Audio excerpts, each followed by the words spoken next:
Pas disa ditëve me reshje intensive që shkaktuan përmbytje në shumë zona të vendit duke nisur nga e diela, parashikohet një përmirësim i kushteve atmosferike. Kreu i emergjencave civile Aki Çako gjatë inspektimeve përgjatë lumit Vjos tha se në vend pritet rënje e intensitetit të reshjeve dhe ulje e temperaturave.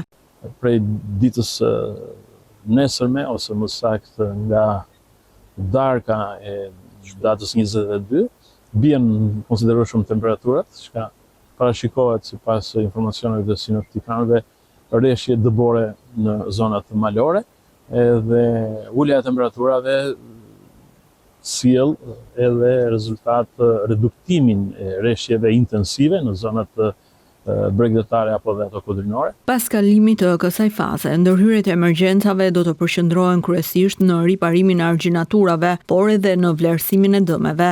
Pas fazës menaxheriale të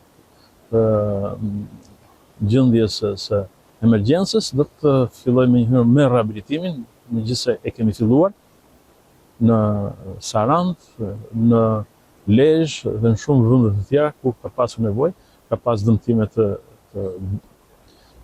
pritave të rezervuarve të liçeneve, të cilët në Lezhë mund të themi që është rehabilituar totalisht. Çako deklaroi se strukturat e emergjencave vijojnë që të jenë nga dishmëri të plot, pasi situata mbetet ende e paqëndrueshme në disa zona ku reshjet vijojnë.